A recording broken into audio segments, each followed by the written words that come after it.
Good afternoon, everybody. I may have to raise this a little bit, and I know Josh is probably going to appreciate that too.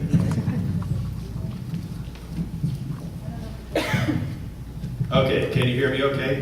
Yes. Put it up like that.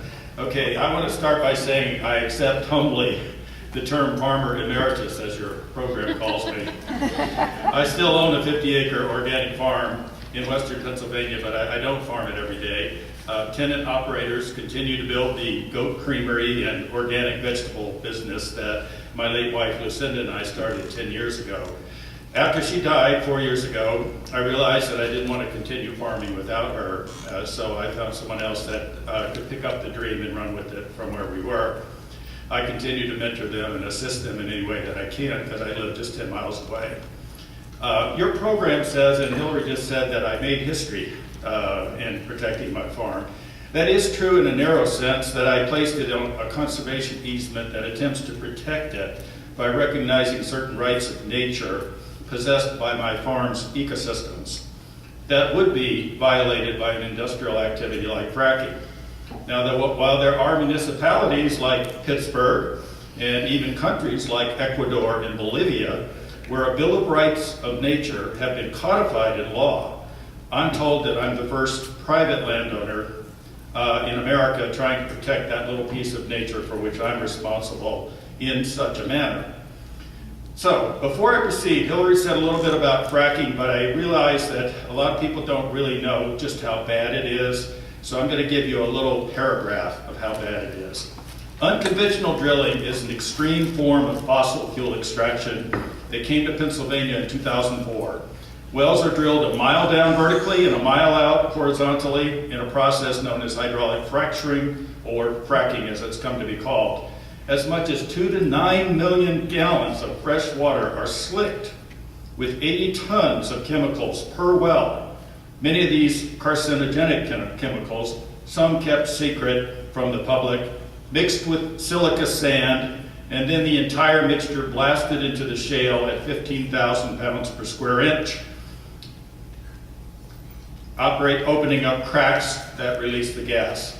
Now, the well pads are 5 to 10 acres in size, with about 8 wells drilled per pad to extract gas from a square mile of shale below them. About 1,500 diesel truck trips are required per well drilled. So listen to this. At the surface, in Pennsylvania alone, thousands of miles of new roads, gathering pipelines, compressor stations, cryogenic midstream facilities, and major new 36-inch pipelines to carry the gas to markets are going to be needed. The toxic waste flowback that comes back up carries radioactive elements from the shale itself and must be hauled away to be shot again at high pressure down something called injection wells. A 50-year plan for Pennsylvania will construct 150,000 such wells connected by an industrial overlay at the surface that will spread over half the landmass of my state. The unprecedented fact of fracking is this: instead of zoning off a toxic industrial practice, we are putting fracking right on top of where people have their farms, their homes, and their schools, and throughout our forest. With that comes ruined water and toxic air emissions, including tons of methane emissions, hastening climate change. As Joan Gassow said at the table this morning when we were talking, fracking proves us to be an insane species. 6 months after my wife died, faced with this coming at my farm, I stood up and declared that my farm would remain forever inviolate of shale gas extraction.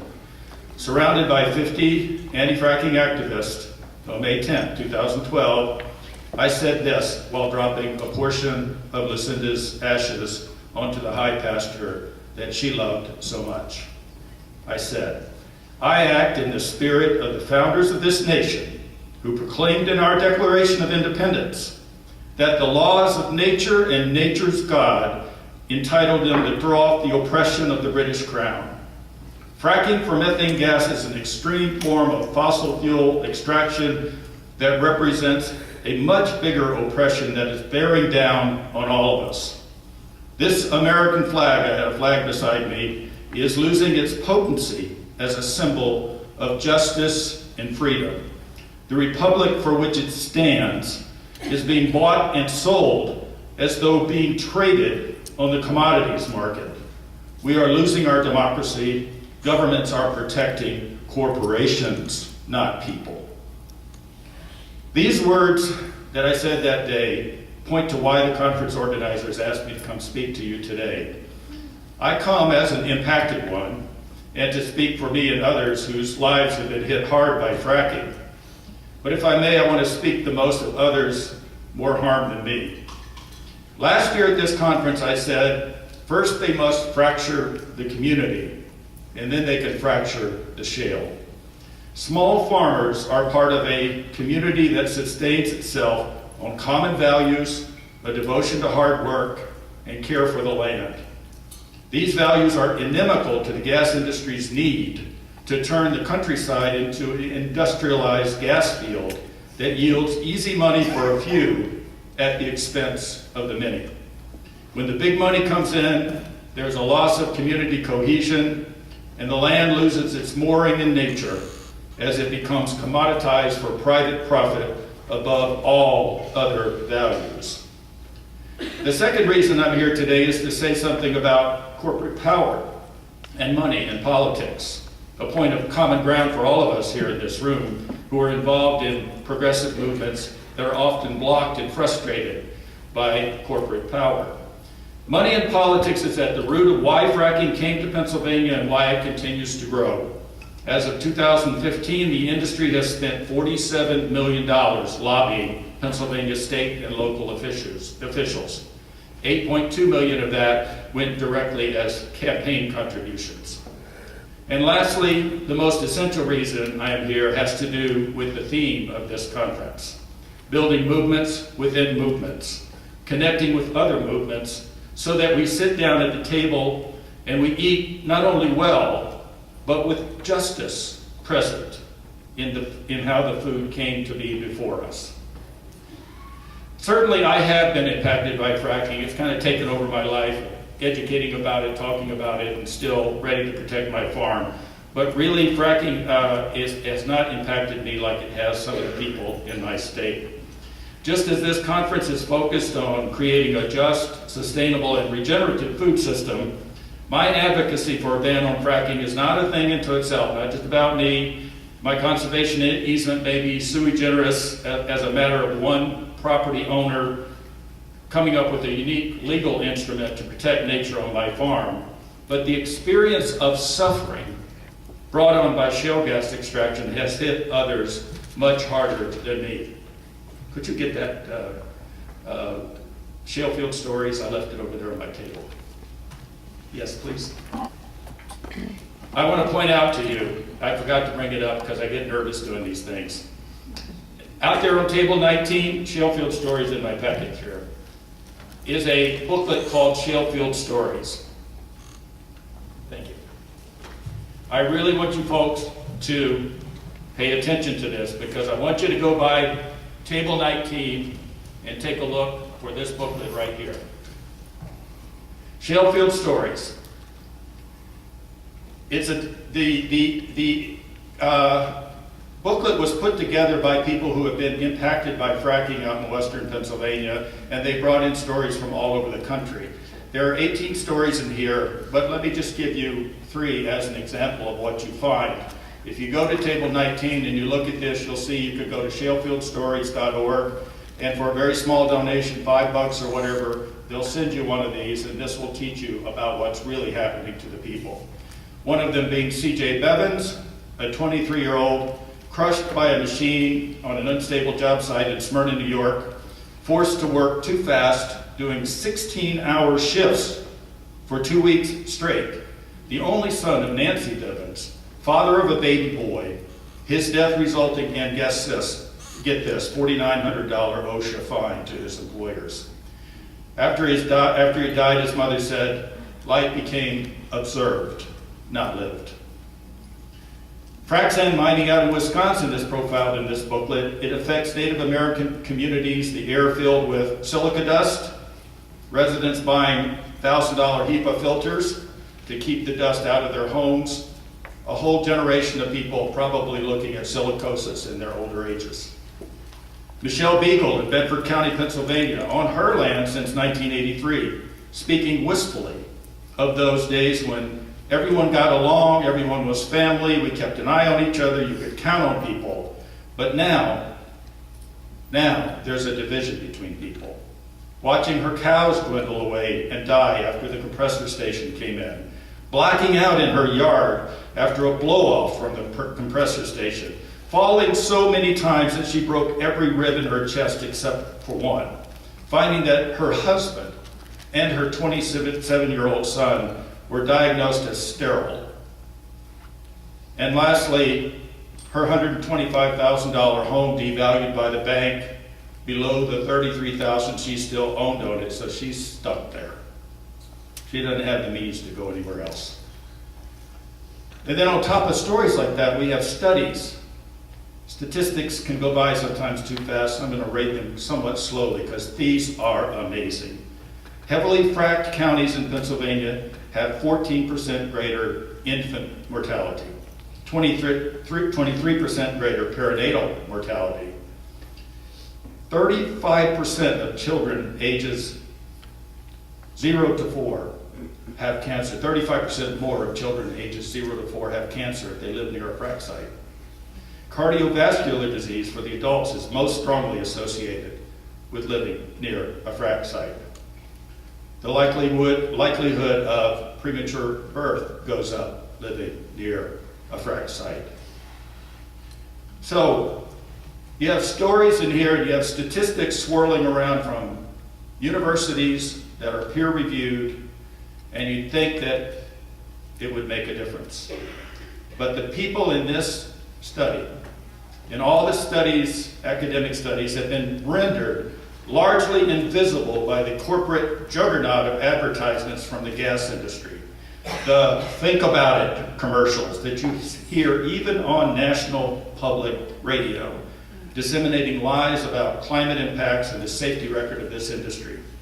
The ill health of people in the gas fields, their ruined water, their dangerous air, the expendability of its workers, all of that is rendered almost completely invisible by the PR machine of the industry and their bought politicians in the legislatures who don't care to look too closely.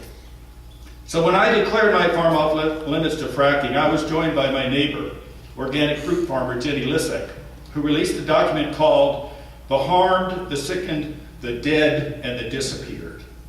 It compiled more than 200 cases of people and animals living in gas fields who had become sick, and some had died from exposure to air and water contamination associated with gas field facilities. Now Jenny has worked that up into List of the Harmed. You can look that up, List of the Harmed. More than 16,500 cases just a few years later that chronicle just how much this industry has impacted the lives of people. Dr. Sandra Steingraber, everybody in New York knows her, has said that these stories and facts make it plain that what we're talking about here is a human rights issue. And yet the industry's bullhorn shouts down each of them and sows doubt as to the causation and essentially disappears them from the public eye. So, let me go to the last part. What do we do about this? How do we respond to this? How do we fight our separate battles to end fracking, for healthy food systems, for a reduction in greenhouse gases and stabilization of our climate, for a renewable energy future, for communities based on tolerance and love and nonviolence? How do we connect our movements? I want to suggest that my email box of the last couple of weeks gives a little bit of an idea of who's in the same game here of transforming our world to where it needs to be.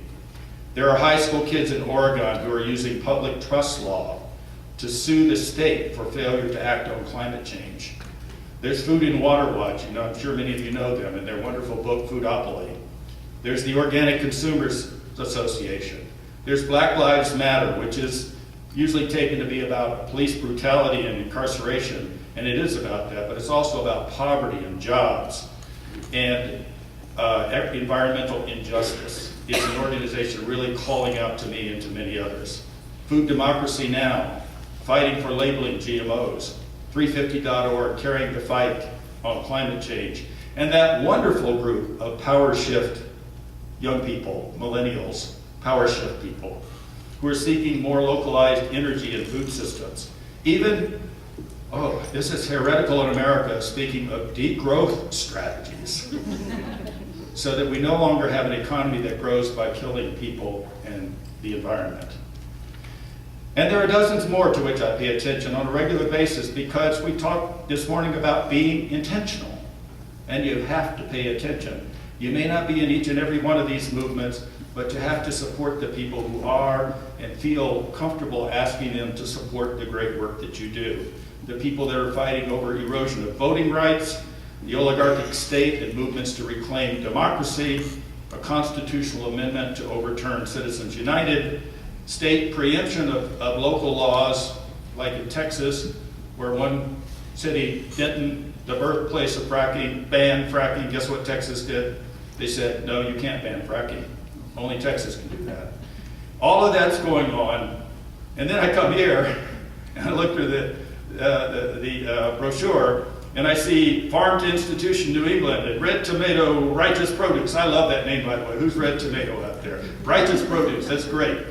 In Indian Ladder Farms and Crossroads Resource Center, and I just feel, wow, I am in the right place, meeting the right people that are on the vanguard of creating a new way of living within nature, in harmony with nature. I believe that's where we are. I think Naomi Klein in This Changes Everything would agree. She says, there are no non-radical options left on the table when it comes to climate change. Well, that sounds daunting, but at the same time, she turns around and says, climate change is not just a disaster, it's also our best chance to demand and build a better world. Because with that existential threat out there, we might just find all kinds of new ways to connect with each other and connect quickly around social justice issues and food issues. Our movement to create sustainable, regenerative, local food systems is a worthy part of the whole, and it connects us to thousands of others who are fighting the fracking that threatens our organic farming, that connects to those who are trying to wake up others to the existential threat of climate change, that connects to people fighting for environmental justice, that connects to rural and brown and black and First Nations people who seem to always be the first ones to get bulldozed, and that connects to struggles for racial justice and a living wage, and that connects and that connects and that connects. I think you get the point. So it is just wonderful to stand before you and have a little better knowledge today than I did yesterday of all the great stuff you folks are doing. And I want to end with the words of American poet Wallace Stevens, who wrote, after the final no, there comes a yes. And on that yes, the future world depends.